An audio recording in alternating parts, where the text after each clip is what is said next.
الحمد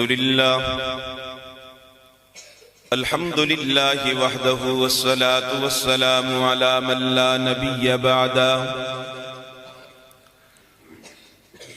أما بعد فأعوذ بالله من الشيطان الرجيم. بسم الله الرحمن الرحيم.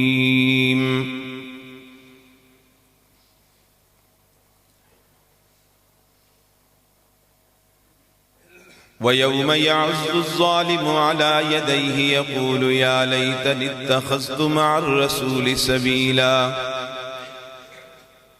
يا ويلتى ليتني لم أتخذ فلانا خليلا لقد أضلني عن الذكر بعد إذ جاءني وكان الشيطان للإنسان خذولا وقال الرسول يا رب إن قوم اتخذوا هذا القرآن مهجورا.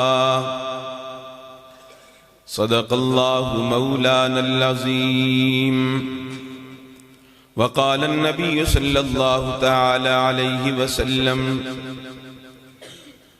إن الله يرفع بهذا الكتاب أقواما ويزع به آخرين. وقال النبي صلى الله تعالى عليه وسلم زينوا منازلكم بالصلاة وتلاوة القرآن. وقال النبي صلى الله تعالى عليه وسلم لعن الله اليهود والنصارى اتخذوا قبور أنبيائهم مساجدا. وصدق رسوله النبي الكريم ونحن على ذلك لمن الشاهدين والشاكرين والحمد لله رب العالمين. الہی تو ہم میں صدیق سا ایمان پیدا کر. کہہ دو آمین اونچی آواز سے. الہی تو ہم میں صدیق سا ایمان پیدا کر. عمر فاروق سا کوئی جری انسان پیدا کر. جہاں ہو گم حیا وہاں عثمان پیدا کر. علی المرتضی شیر خدا کی آن پیدا کر. یا رب یہ التجا ہے گر کرم تو کرے وہ بات دے زباں کو جو دل پہ اثر کرے. الہی میں رہوں یا نہ رہوں، الہی ہم رہیں یا نہ رہیں، پر تمنا ہے کہ دین محمد رہے اور عزت قرآن رہے.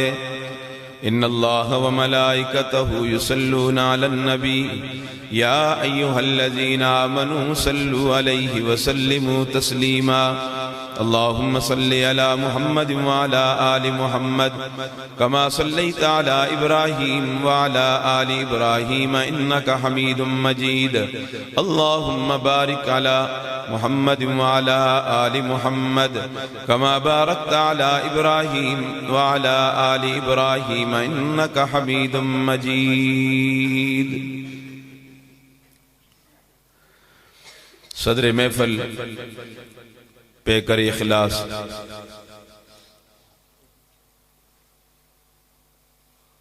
حضرت مولانا سید ہدایت اللہ شاہ صاحب دامت برکاتہم العالیہ، سینئر نائب امیر صوبہ خیبر پختونخوا، مجلس میں سٹیج کے دائیں بائیں موجود میرے نہایت ہی قابل صد احترام حضرات علماء کرام، میزبان مکرم،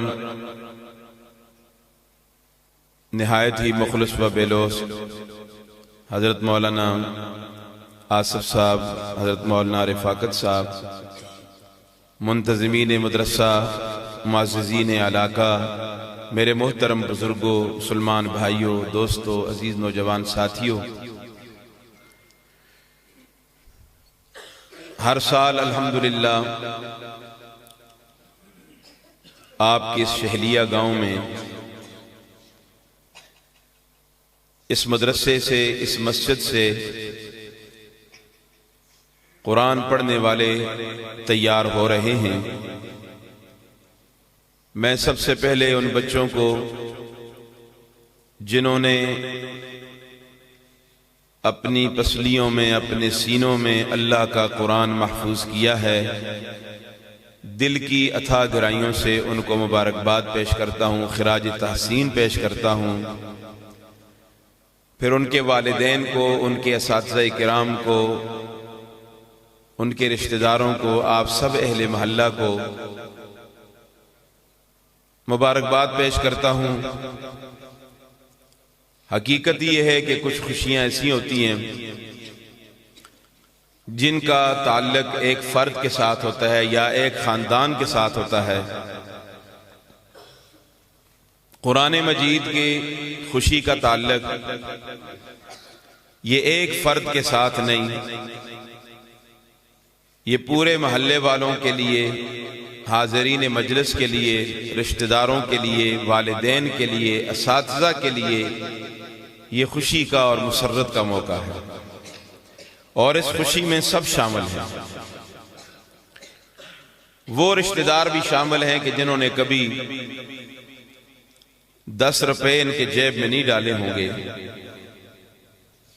یا ان کو نہیں پوچھا ہوگا کہ تم نے کتنے سپارے حفظ کیے، کیا تم پر وقت گزر رہا ہے، کیسے حالات ہیں۔ ان 10 رشتہ داروں کی بھی کل قیامت کے دن یہ سفارش کر کے اپنے ساتھ جنت میں لے کے جائیں گے۔ بتاؤ دنیا کا کوئی ڈگری ہولڈر مجھے یہ بتائے کہ وہ آخرت کی بات تو بہت دور کی ہے، یہاں بھی اپنی خوشی میں کسی کو شامل کر سکتا ہے؟ سوال ہی پیدا نہیں ہوتا۔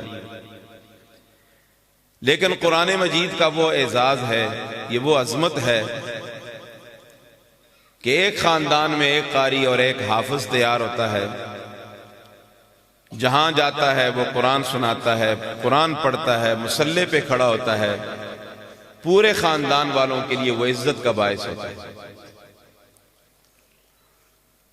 پہلے اگر نہ بھی پوچھیں، بعد میں جب اس کو عزت ملتی ہے، بین الاقوامی سطح پہ جب اس کو شہرت حاصل ہوتی ہے، تو پھر وہ ماما بھی میدان میں آ جاتا ہے کہ جس نے کبھی پوچھا نہیں، وہ بھی کہتا ہے یہ بڑا خورے ہے جی، اسی سے تلاوت سنی نا جی، کتنی چنگی تلاوت، یہ بڑا خورے ہے جی، لیکن خورے کو کبھی پوچھا نہیں ہوگا۔ یہ قرآن کی عظمت ہے میرے بھائیوں، یہ قرآن والوں کی عزت ہے، مقام ہے، مرتبہ ہے، اور جہاں بھی قرآن پڑھنے والے، پڑھانے والے جائیں گے، اللہ ان کو وہاں عزت نصیب فرمائیں گے۔ تو آج اس مجلس میں آپ تشریف فرما ہیں، اور یقیناً آپ کے لیے یہ خوشی کی مجلس ہے، اور قرآن مجید کا اعلان ہے قُلْ بِفَضْلِ اللَّهِ وَبِرَحْمَتِهِ فَبِذَلِكَ فَلْيَفْرَحُوا وَخَيْرٌ مِّمَّا يَجْمَعُونَ۔ ایمان والوں کو قرآن مجید جیسی نعمت پر خوشی کا اظہار کرنا چاہیے۔ رب کعبہ کی قسم اٹھا کے کہہ رہا ہوں، کائنات کی ساری خوشیاں ایک طرف، قرآن جیسی خوشی کا کوئی خوشی مقابلہ نہیں کر سکتی۔ لوگ دنیا کی خوشی پر کتنے پیسے خرچ کرتے ہیں، لاکھوں روپے لٹاتے ہیں۔ آپ شادی بیاہ میں دیکھیں کتنی خوشیاں کی جاتی ہیں۔ اب اتنی زیادہ فضول خرچی کرنا یہ تو خلاف سنت ہے نا۔ آپ نے سنا ہوگا، دیکھا ہوگا، آپ کے ڈیرہ غازی خان میں ایک بھائی کی شادی پر دوسرے بھائی نے ایک ٹرک بھر کے نوٹوں کا اور اس میں موبائل رکھ کر باراتیوں پہ وہ یوں پھینکتا رہا، لوگ موبائل بھی لیتے رہے اور پیسے بھی لیتے رہے۔ اور آپ کے پنجاب کے علاقے میں ابھی کا واقعہ ہے، آپ نے دیکھا بھی ہوگا وہ سارا منظر کہ ساری فصل کاٹ کر وہاں جو شامیانے لگائے گئے، جو کناتیں لگائیں گی، 1 ارب روپیہ خرچ ہوا ایک شادی پہ۔ اب ان عیاشیوں سے کیا فائدہ؟ اور قرآن کے نام پہ ہم 1 روپیہ بھی نہیں خرچ کرنے کو تیار ہوتے۔ ابھی قاضی عبدالرشید صاحب دامت برکاتہم العالیہ یہی آپ کے سامنے اپنا درد آپ کے سامنے رکھ رہے تھے۔ تو سب سے بڑی خوشی قرآن کی خوشی ہے۔ اللہ کی قسم کسی کا باپ زندہ ہو کے قبر سے اٹھ کے آ جائے اتنی خوشی نہیں، لیکن کسی کا بچہ قرآن کا حافظ بن جائے، یہ سب سے بڑی خوشی ہے۔